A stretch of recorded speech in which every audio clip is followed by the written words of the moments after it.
And welcome, ladies and gentlemen, to this broadcast on a very, very wet Friday here in Brisbane. Well, the temperature is 23.4 degrees and it is raining and we can't see past the horizon here. So, it's a very, very grey morning. And look, if you're out on the roads, take a lot of care because, we've seen some footage. I'll probably show you that footage later on coming out of Kapulcha, where a Commodore just got washed off the bridge. And there was not a lot of water on the bridge, but, it did get washed away. And then it ended up in the creek and it was completely swamped away. So if it is flooded, forget it. Simple as that. The message cannot be any clearer than that. It's been loud and clear. Of course, I know there are places to go. You're almost home. You want to reach the other side. But it is always better late than never. So do take that precaution. Well, what is this world coming to? Well, I'm talking about, the historic times that we are living through. We've just come through this pandemic. And now this war between Russia and Ukraine, and Russia has invaded Ukraine. So there have been more than 200 attacks that have been reported. Here's that report. Strikes have continued in Ukraine's key cities overnight, while there has also been a night of furious diplomacy across the world as leaders tried to push back against Russia's invasion of Ukraine. Missiles have continued to rain down on Ukraine's main strategic areas, but they have also hit civilian regions, in one case heavily damaging an apartment block. Panicked residents are beginning to flee the capital Kiev, while in the major city of Kharkiv, underground rail stations have become makeshift bomb shelters. NATO's chief is accusing Russia of shattering peace on the European continent, and the G7 and European Union nations are set to impose even tougher sanctions. We have full coverage for you this morning from across the world, beginning inside Ukraine. And our Europe correspondent Isabella Higgins is in the city of Lviv in the country's west. Isabella, good morning. Can you tell us how far has this invasion spread across Ukraine? Well, Lisa, the feeling here in Ukraine is that things have gone from bad to worse. Ukrainian officials say there have been at least 200 incidents, 200 individual attacks in this country.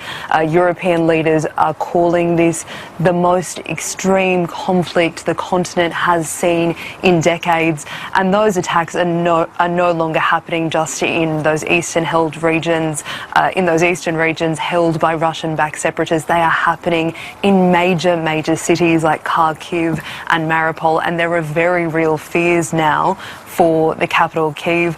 There have been major attacks on critical infrastructure like airports right near the capital, so there are many people who are feeling very nervous about what's to come in the coming hours and days. So what that means is that this invasion is now coming from the north, it's coming from the east, it's coming from the south, and you have many people who are making their way to the west trying to look for safe ground. We've also heard that Russian troops have claimed Chernobyl. That's a well-known nuclear power plant in the country's north, and people are very nervous about what exactly that means and how this will all play out in the coming days. Of course, this invasion happened overnight here in Ukraine, so there are people who are worried about going to sleep tonight, worried about what they might wake up to tonight. That is already, as you say, affecting the lives of people in the country. How are they reacting?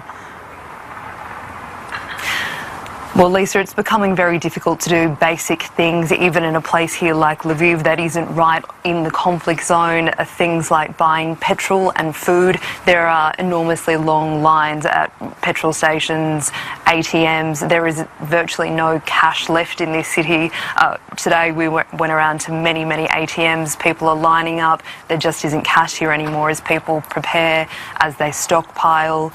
And really what's disrupting this country so much beyond the conflict is just how many people are fleeing right now.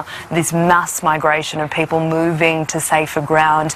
We've seen roads incredibly congested, transport systems that have been brought down, and about 70 kilometres from here on the Polish border there have been masses and masses of people who have decided that Ukraine is no longer a safe place and they are seeking a safer country. They are leaving, and as we speak right now, there are people who are waiting to cross that border. Do you get a sense Ukrainians feel they've got the military might to fight back despite the limited size of their defence forces? I mean, Lisa, there is absolutely no doubt that Ukraine's military here is outgunned, outmanned, outnumbered. Ukrainians know that, they really do. But Ukraine's president has called on all civilians here. He has said if anyone can hold a weapon, come forward and help the military effort. And certainly people have been listening to those calls today. When we were walking through the city, we saw long lines of people who were keen to join the military. They were willing to wait for hours to make sure that they could do so. Let's take a listen to Ukraine's President Volodymyr Zelensky about what he's saying about what this country is going through right now. What we have heard today are not just missile blasts, fighting and the rumble of aircraft. This is the sound of a new Iron Curtain, which has come down and is closing Russia off from the civilized world. Our national task is to make sure this curtain does not fall across our Ukrainian land, but at Russian homes. So it's a very scary situation for people in Ukraine. They are living under martial law. They are living in a state of emergency. Here in Lviv, there is a curfew. People cannot be out on these streets after 10 p.m. As you can see, the city behind me is incredibly dark. This city feels very, very different to what it did just days ago. And it's a very scary proposition for people here about what's to come. And prayers go out to them. Because it would be very, very hard, in those kind of circumstances. Just imagine then everyone's trying to flee and they're going to the ATMs and there's no money in there. And if you've seen those queues, there's long, long queues, going out of the country trying to reach safer grounds. So, it's not a very good scene there, not a very good let's all pray for them. Let's think about them in the situation there. While we are sitting in the comfort of our homes, life would be very, very different there. Sitting in the comfort of your home, that's where you should be, and not out in flooded water, as you can see from this report here. This is happening in Kabulcha. As you can see, the Commodore, again, just being washed away.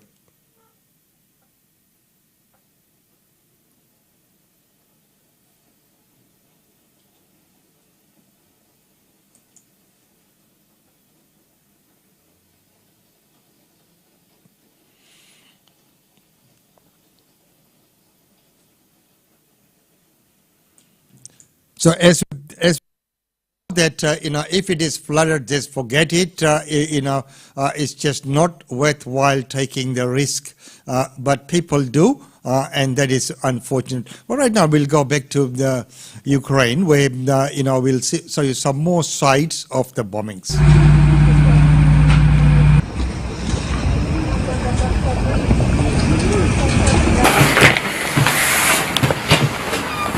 And just a warning that the sites might be disturbing to some of our viewers.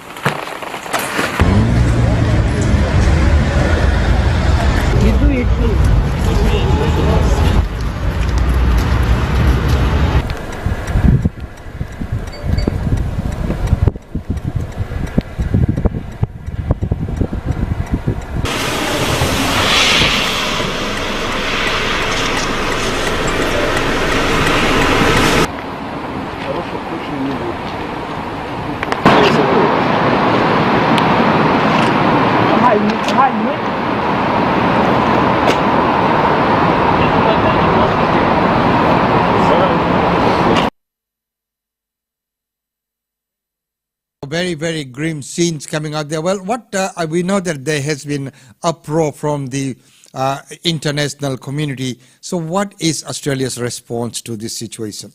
I'll call it what it is.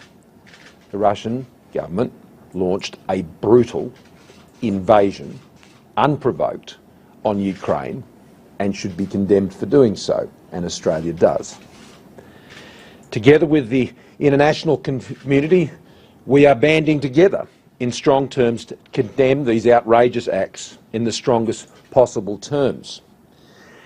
The footage that is emerging of missile strikes, air raid sirens and reports of hundreds of casualties, yet unconfirmed, are sadly not surprising given the events we have been witnessing for some time now and have been warning about.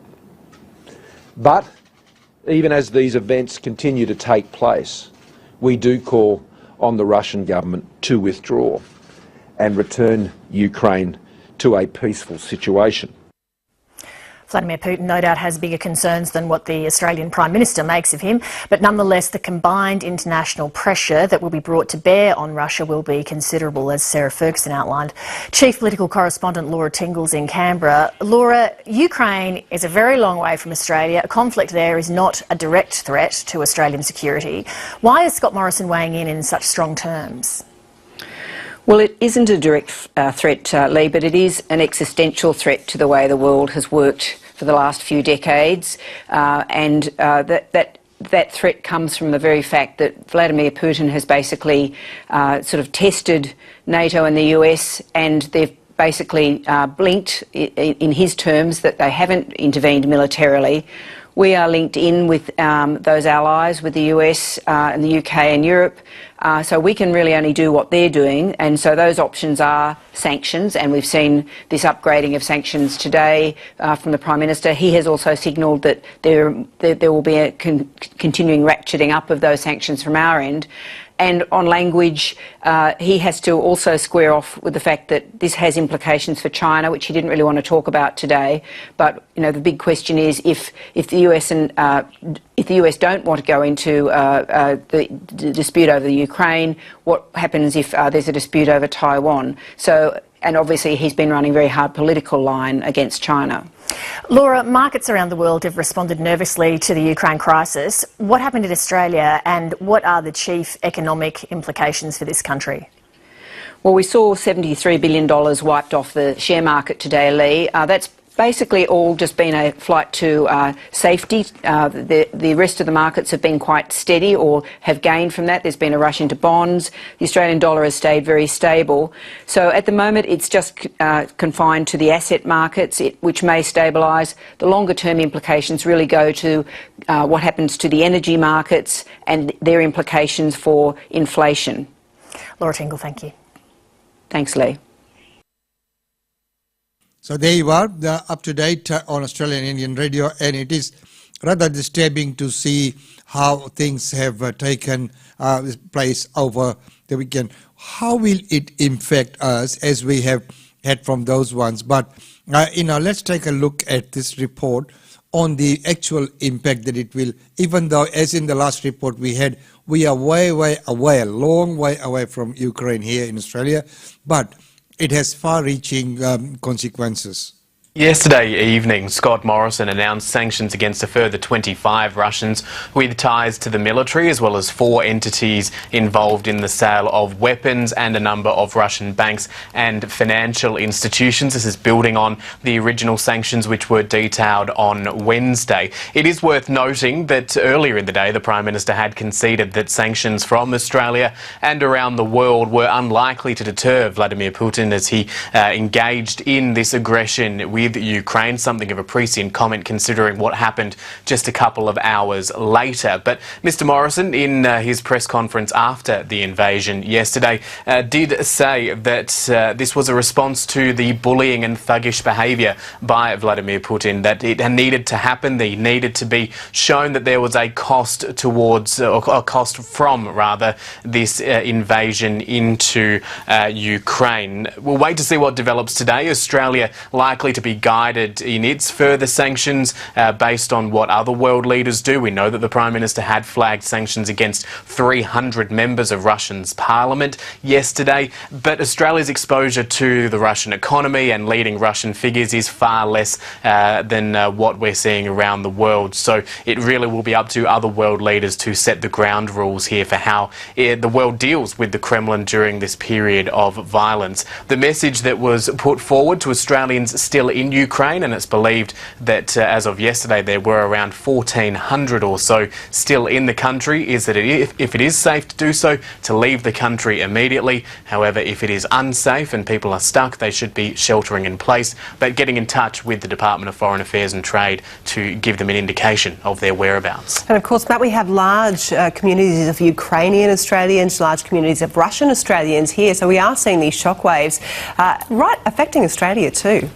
That's right, the Ukrainian community calling on the federal government to increase humanitarian visas for people who are wanting to flee Ukraine, get to safety here in Australia. We know that the federal government has already committed to speeding up the processing application for visa applications that are already on the books. So that's the humanitarian side, but the shockwaves from an economics point of view are also being felt. The Australian share market dropping 3% yesterday. It's worst single day of trade in around 18 months or so. We're seeing global oil prices increase, which is only going to cause more pain for Australian motorists at the Bowser. The average fuel price in Australia already sitting at around $1.80 a litre, in some suburbs cracking that $2 mark. The Prime Minister dismissing calls yesterday for a cut in fuel excise to try to solve that situation and give some relief to drivers. But also we do need to keep an eye on more broadly energy prices around the world. Russia is a gas powerhouse. Australia, one of the world's leading gas exporters. If we do see this conflict continue for some time, it's likely that energy prices are going to remain high, or at least inflated for the time being, which could further put pressure on household budgets here in Australia. And that is the sign of times to come. So it is not very, very good, the outlook. And looking at those, petrol prices coming up. So it's going to hit everyone, well, all around the world. So, we've seen what's been happening right here at the Bowsers. So, of course, in this conflict, there is Mr. Putin, but there are ordinary Russians as well. What are they feeling? What are they saying?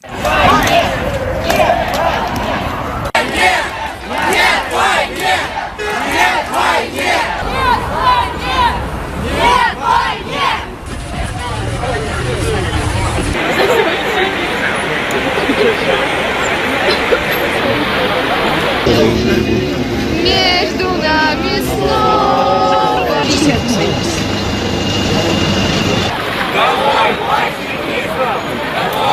Ordinary Russians are protesting against Putin and the invasion of Ukraine.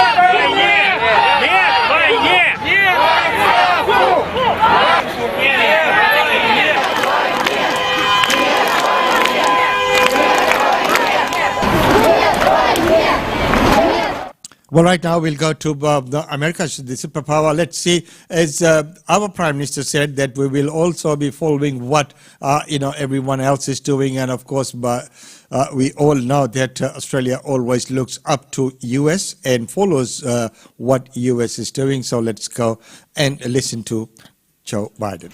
Putin is the aggressor. Putin chose this war, and now he and his country will bear the consequences. Today, I'm authorizing additional strong sanctions and new limitations on what can be exported to Russia. This is going to impose severe cost on the Russian economy, both immediately and over time. We have purposely designed these sanctions to maximize the long-term impact on Russia and to minimize the impact on the United States and our allies. And I want to be clear, the United States is not doing this alone. For months, we've been building a coalition of partners representing well more than half the global economy. 27 members of the European Union, including France, Germany, Italy, as well as the United Kingdom, Canada, Japan, Australia, New Zealand, and many others, to amplify the joint impact of our response. I just spoke with the G7 leaders this morning, and we're in full and total agreement.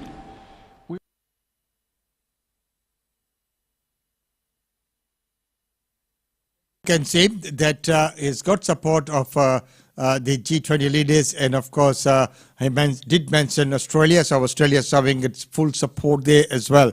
Well, right now, before we go on to the next segment, pro-build collapse.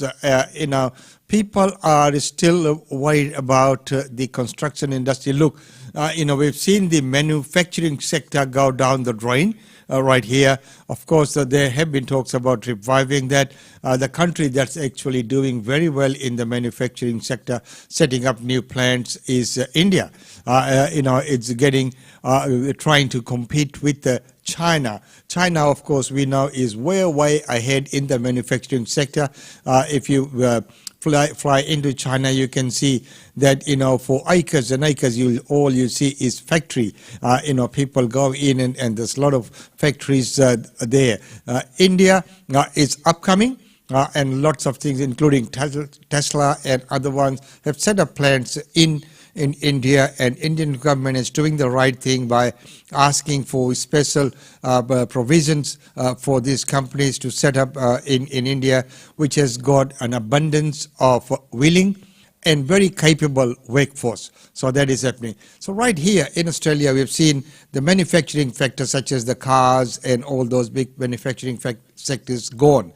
Of course, there are many economic factors that apply to that, but we can never rule out the high labor cost in this country.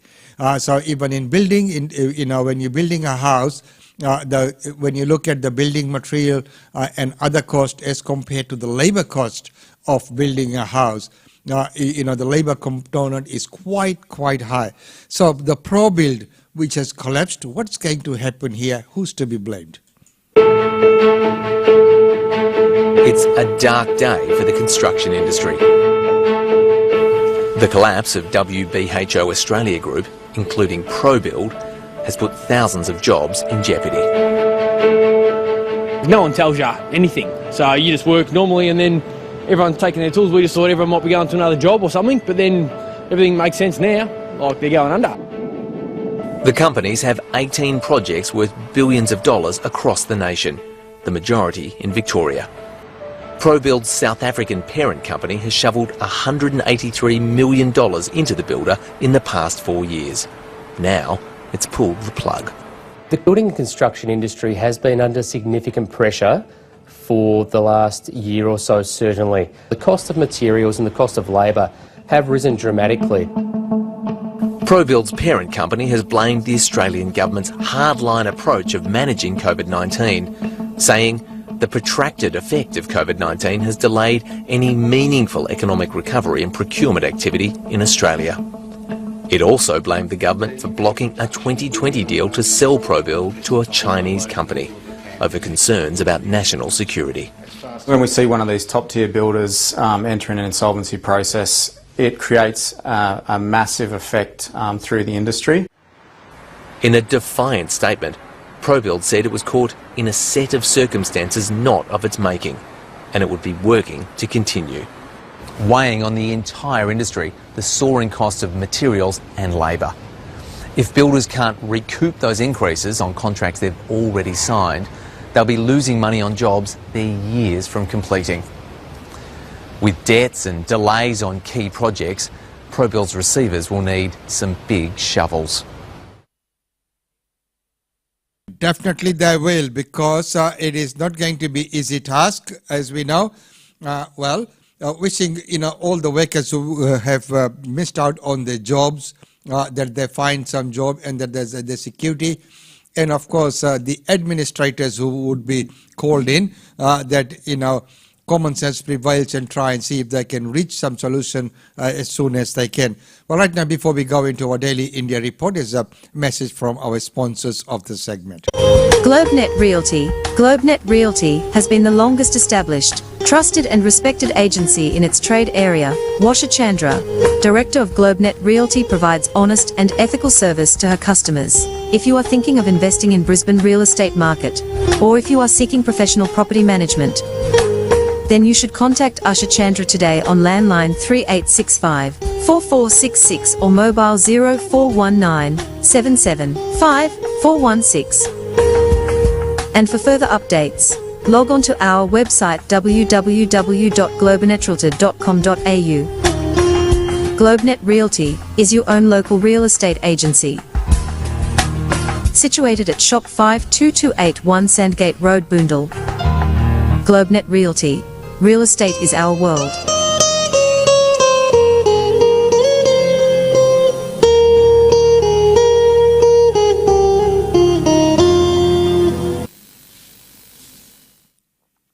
Yes, JP, sorry, sir. I totally agree. It's 70% labor and 30% material if you're building a house, and that's a very good observation there. That is the reality and the harsh reality of the Australia here. Well, right now it's time to go to our daily India report. Once again, welcome everyone, and thanks so much for joining in. Welcome to the Daily India Report that brings you glimpses of the changing India. In our first story, Russia has declared war in Ukraine as it carried out missile strikes on Ukrainian border. Russia has welcomed India's independent position and said its views on the issue at the United Nations Security Council reflected the special and privileged strategic partnership between the two countries. Reports show that Russia has carried out missile strikes on Ukraine. The president of Ukraine has said that Russia carried out missile strikes on Ukrainian infrastructure and the country's border guards, and that explosions had been heard in many cities. Russia welcomes India's independent and balanced approach to global affairs, including the situation in Ukraine. The fallout of the Ukraine crisis won't impact bilateral cooperation in areas such as defense, said Russian Deputy Chief of Mission in Delhi, Roman Babushkin. Babushkin is the senior-most Russian diplomat in New Delhi as the new envoy yet to present his credentials. He said at a virtual briefing on the Ukraine crisis that the India-Russia strategic partnership is based on mutual trust and respect, and both sides take each other's concerns very seriously. Both also don't interfere in any country's domestic affairs. India has been playing a vital role as a responsible global power, and it takes an independent and balanced approach to global affairs. Amid escalating tensions between Moscow and the West after Russian President Vladimir Putin recognized two breakaway Ukrainian regions as independent states, India at an emergency meeting of the UN Security Council called for restraint on all sides. It stressed that the immediate priority is de-escalation of tensions, taking into account the legitimate security interests of all countries and aimed towards securing long-term peace and stability in the region and beyond. The Russia-India partnership is based on a strong and solid foundation and is based on mutual trust, Babushkin said. On the overall crisis in Ukraine, the Russian diplomat alleged that Western powers have been trying to destabilize the region. India is among the few countries that haven't criticized Russia's action of massing troops along the borders with Ukraine. At the UN Security Council, India has only expressed a deep concern at the escalation of tension and called on all parties to exercise utmost restraint, while stepping up diplomatic efforts to find a solution that ensures the legitimate security interests of all countries.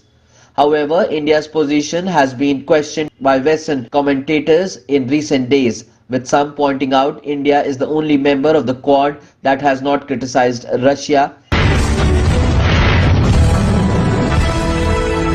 India inaugurates unique projects reflecting India's Buddhist linkages with ASEAN and East Asia countries. Indian Ministry of External Affairs on 23rd February celebrated Azadi Ka Amrit Mahotsav by inaugurating projects reflecting Buddhist linkages with ASEAN and East Asian countries.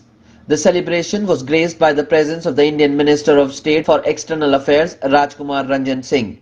The dignitaries unveiled books of Jataka tales translated into Thai, Korean, Vietnamese and Chinese languages. A comprehensive video of e-iTech courses offered by the Ministry on Buddhist teachings was shown during the event. The minister inaugurated the interactive coffee table e-book on Buddhist linkages with ASEAN and East Asian countries. The digital exhibition titled Buddhi Chitta Interweaving Buddhist art traditions from India across Asia, curated by National Museum, was displayed. The ministry presented an interactive template for use by missions for orientation, visits by school, college students to cultural centers, missions for a better understanding of India's Buddhist linkages. Azadi Ka Amrit Mahotsav is an initiative of India to celebrate and commemorate 75 years of progressive India and the glorious history of its people, culture and achievements.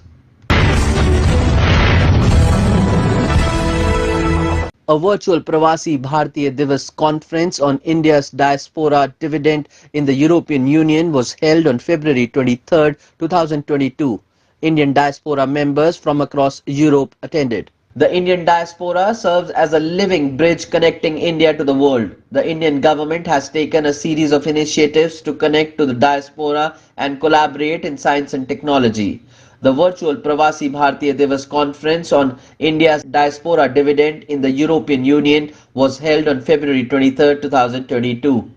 Indian Minister of State for External Affairs Shri V. Muralidharan, while addressing the conference, said that the virtual conference is a very timely and important initiative. The conference is part of the Azadi Ka Amrit Mahotsav celebrations. This regional conference with Europe is happening at a time when there is a greater intensity in ties with the European Union and its member states in various fields, including the people-to-people contacts. Indian diaspora is one of the strongest factors for furthering ties with various countries of the European Union. India and the EU are the two most vibrant democracies, two of the largest open market economies and pluralistic societies with a long and historic connection. Both sides share a common perspective on many regional and global issues, including a shared commitment to promoting an international rule-based order based on reformed and effective multilateralism. The EU is India's natural and preferred partner, hence the EU has emerged as one of the preferred destinations for Indians migrating abroad for study, work or business. Today the EU is home to a rich and diverse Indian diaspora. There are more than 1 million Indians, people of Indian origin in the European Union present in various fields such as health, education, business, information technology, etc., contributing to the local economies and furthering bilateral ties of both sides. The Indian Air Force gets a major boost with the arrival of 3 more Rafale fighter jets from France. 3 more Rafale fighter aircraft of the Indian Air Force reached India from France. The aircraft took off from a French airbase and were provided aerial refueling support by the UAE Air Force. With the arrival of the latest 3 aircraft, India has now received a total of 35 of the 36 Rafales for which it had signed a contract with France in September 2016. The final aircraft will arrive in India from France after a few weeks, according to government officials. IAF had ferried over 30 of these aircraft flying directly without any halts. The last Rafale aircraft, which will have India-specific enhancements, will be delivered after all its trials are conducted, Air Chief Marshal V.R. Chaudhary had said earlier. India signed its biggest ever defense deal with France in 2016, as part of which 36 Rafale aircraft were to be inducted into the Air Force. The Rafale is capable of carrying a range of weapons such as the Meteor, built by European missile maker MBDA, to the Scalp cruise missile. French Defense Minister Florence Parly had earlier said France was willing to provide more Rafale fighter jets to India, and the use of the same aircraft by the two strategic partners was a reflection of the strength in their ties. American philanthropist Bill Gates has praised Indian vaccine manufacturers for supplying affordable vaccines to the world. Billionaire philanthropist and Microsoft co-founder Bill Gates has praised India for its vaccine manufacturing prowess and applauded the efforts of the country's manufacturers for supplying affordable vaccines across the world. Addressing a virtual roundtable on India-US health partnership organized by the Indian Embassy on 22nd February, Gates noted that over the last year, India has delivered over 150 million doses of COVID-19 vaccine to nearly 100 countries.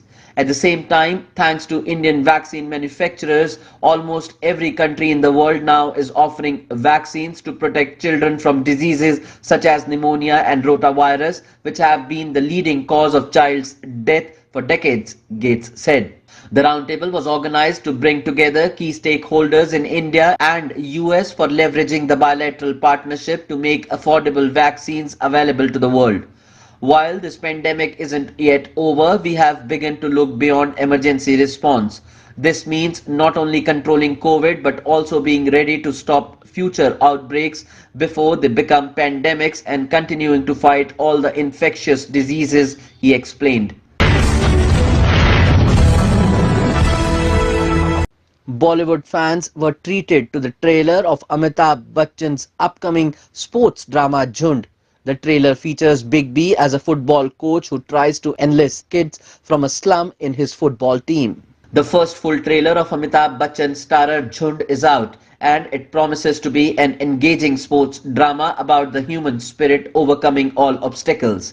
The movie has been helmed by acclaimed Marathi filmmaker Nagraj Manjule, who is also responsible for giving audience-friendly films like Fandri and Sirat. The long clip offers an intriguing peek into the world of Jhund, where we see Amitabh Bachchan rallying street children to form a football team. He sees potential for growth in them that no one else can see, not even the youngsters themselves. There is also a glimpse of what appears to be a rousing climatic monologue from Bachchan's character Vijay as he makes the case for his team. The video also lets the audience know that society too is responsible for letting the destruction of the youth who seemingly have nowhere to go. The music by Ajay Atul heightens the drama further. Jhund will be released on March 4th in theatres. The film is said to be inspired by the life of Vijay Barse, who is the founder of an NGO called Slum Soccers. In breaking news today, India's permanent representative at the United Nations, Ambassador T.S. Tirumurti, has asked both sides for immediate de-escalation. He reiterated that more than 20,000 Indian nationals, including students, are located in different parts of Ukraine, including its border areas. Global stock markets spiraled down. Indian equity market indices BSE Sensex plummeted 1600 points while Nifty traded below 16,600 mark. Prices of crude oil surged on possible risks to Russian energy exports, with Brent touching $100 a barrel. That's all for this bulletin of Daily India Report.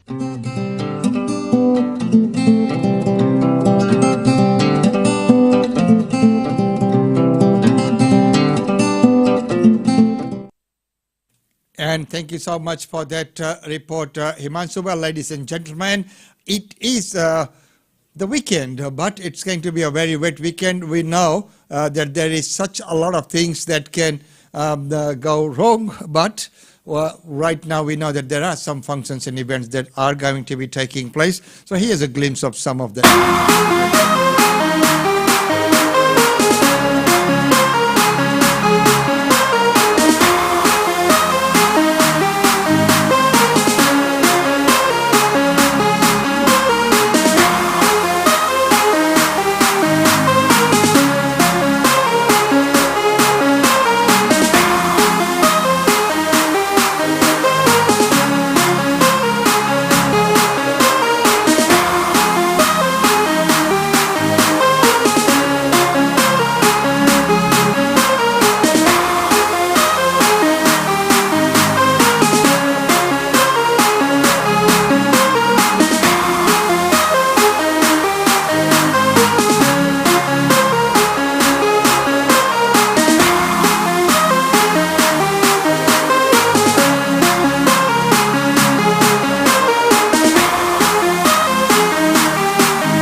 ladies and gentlemen, that's about all we have time for you on this Friday. Yes, it is Friday, even though it's a wet one.